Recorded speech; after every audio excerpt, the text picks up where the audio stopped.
Hello everyone, हमारा question है name the gas ethanol when ethanol react with sodium. बोल रहा है कौन सा गैस निकलेगा अगर इथेनॉल सोडियम से रिएक्ट करेगा। दूसरा है what type of compound is found when carboxylic acid react with an alcohol in the presence of conc H2SO4। कौन सा कंपाउंड बनेगा जब कार्बोक्सिलिक एसिड जो होता है अल्कोहल से रिएक्ट करता है, वो भी कॉन्क H2SO4 के प्रेजेंस में। और तीसरा है what will you observe when dilute ethanoic acid and dilute hydrochloric acid are put on universal indicator paper one by one, what does it show। ये क्या शो करेगा। तो चलिए तीनों क्वेश्चन हम लोग देखते हैं। तो when ethanol ethanol is react with sodium, it forms sodium ethoxide, sodium ethoxide and release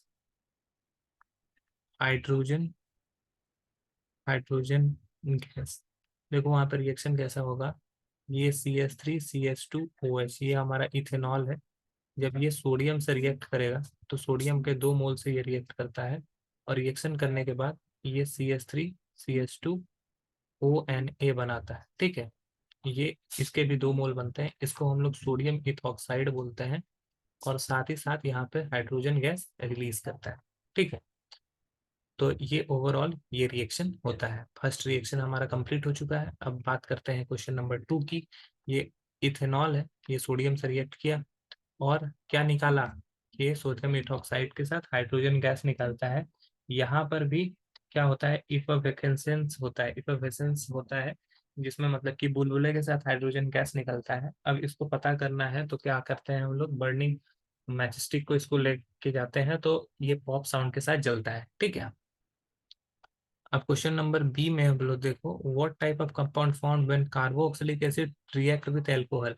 तो कोई भी कार्बोक्सिलिक एसिड ले लेते हैं, CH3COOH ले लेते हैं। ठीक है, ये कार्बोक्सिलिक एसिड है। और कोई हम लोग अल्कोहल ले लेते हैं, मेथेनॉल ले लेते हैं, ये हमारा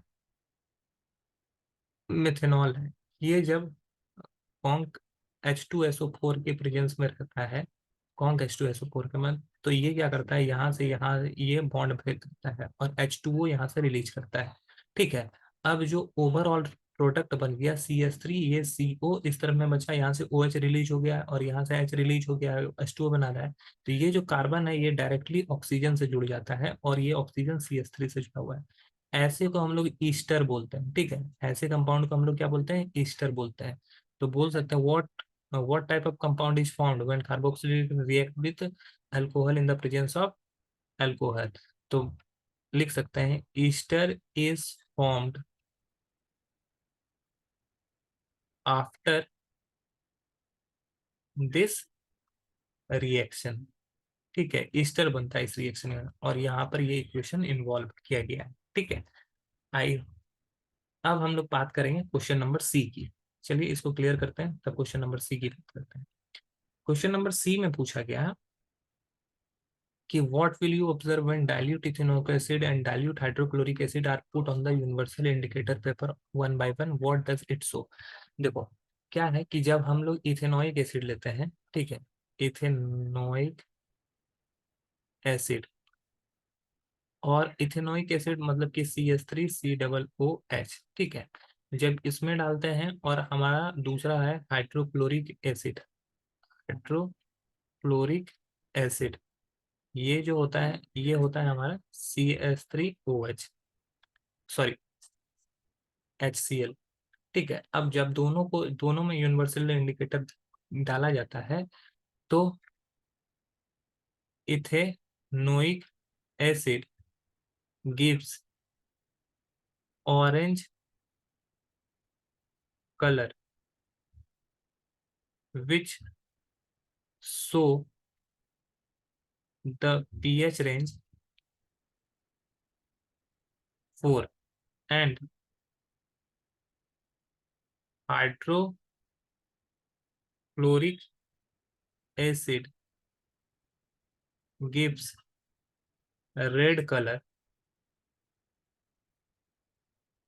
which show pH range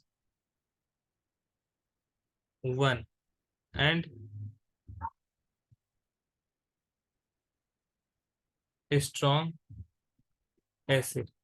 जो रेड कलर में कन्वर्ट हुआ वो स्ट्रॉन्ग एसिड है, जो ऑरेंज कलर का में कन्वर्ट हुआ वो वीक एसिड है। देखो, जितना ही 7 से नीचे गिराओगे एसिडिटी बढ़ता चला जाएगा। ठीक है, पीएच वैल्यू अगर 7 से नजदीक है, 7 से नजदीक अगर देखेंगे 4 और 1 में, तो 7 से नजदीक जो है 4 है, तो वो उतना ही वीक होगा। जो जितना ज्यादा दूर जाएगा वो उतना ज्यादा स्ट्रॉन्ग एसिड बनेगा।